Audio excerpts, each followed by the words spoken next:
तर अपस्मार व्याधी असा व्याधी आहे ज्याच्यामध्ये स्मरणशक्तीची विकृती होते. हा एक मानसिक व्याधी आहे. आपण त्याचं निदान बघूया. तर निदानमध्ये आहारज, विहारज आणि मानसिक.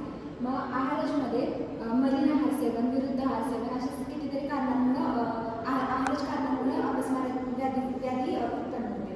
त्यानंतर विहारज. विहारजमध्ये अतिमैथून, अतिमद्यपान, खंडित निद्रा, अनिद्रा यांच्यामुळे विहारज हेतू आहेत. आणि त्यानंतर मानसिक हेतूंमध्ये क्रोध, भय, शोक, चिंता या आदी कारणांमुळे अपस्मार व्याधीची हेतू. त्याच्यानंतर आपण त्याची संक्रांती बघूया.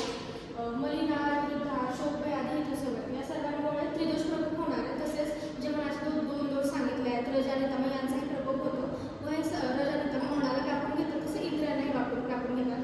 त्याच्यानंतर हृदय, मस्तिष्क व संगम स्रोतसांमध्ये स्थान संश्रय करून तम प्रवेश करतात, स्मृतिनाश होतो व बिभत्स चेष्टायुक्त आवेग यायला लागतात. और इसके बाद उन्माद रोग के प्राथमिक लक्षण देखेंगे। तो उन्माद और अपस्मार ये दो ही व्याधि है जो चरक चिकित्सा निदान स्थान में चरकाचार्य ने बताया है। तो उसमें जो उन्माद और अपस्मार है उसमें फर्क ये है कि जो उन्माद होता है उसमें बुद्धि का नाश होता है, वहीं अपस्मार में ऐसा होता है कि स्मृति का नाश होकर इसके वेग आते हैं, उन्माद में वेग नहीं आते। तो इसके प्राथमिक लक्षणों में जो रुग्ण है उसके अंदर उसके मुंह से फेन आता है, वो मूर्छित हो जाता है, आंखें रोल करता है, उसके शरीर में जकड़ाहट ऐसे लक्षण दिखाई देते हैं। उसके साथ उसके पेट में अन्न की कांक्षा नहीं होती है, जो खाया जा रहा है वो पचता नहीं है। उसके अलावा ट्रेमलिंग होती है पेशेंट में और उसको लॉस ऑफ एपेटाइट ऐसे लक्षण दिखाई देते हैं। त्यानंतर उन्मादाचे रूपमध्ये उन्मादाचे 3 प्रकार आहेत. वातज 4 प्रकार आहेत. वातज, पित्तज, कफज आणि आगंतुज. वातज अपस्मार. वातज अपस्माराच्या लक्षणामध्ये अविष्णम अपस्मरणता म्हणजे वारंवार अपस्माराचे वेग येतात. त्याच्यानंतर उद्वंतम फेन. उद्वंतम फेन म्हणजे तोंडातून फेस येतो.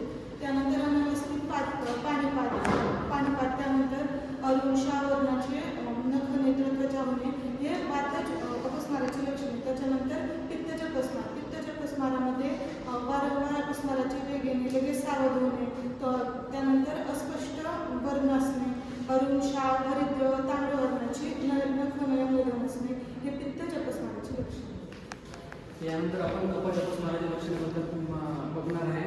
कफज अपस्माराचा जो वेग असतो तो फार वेगाने येत असतो.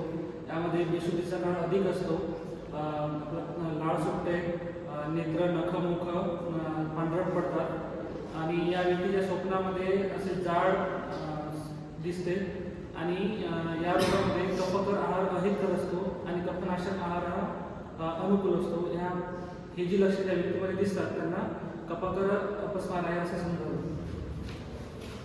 आता आपण आगंतुज अपस्मार बघणार आहे. आगंतुज अपस्मार हा काही आगंतुज कारणांमुळे होतो.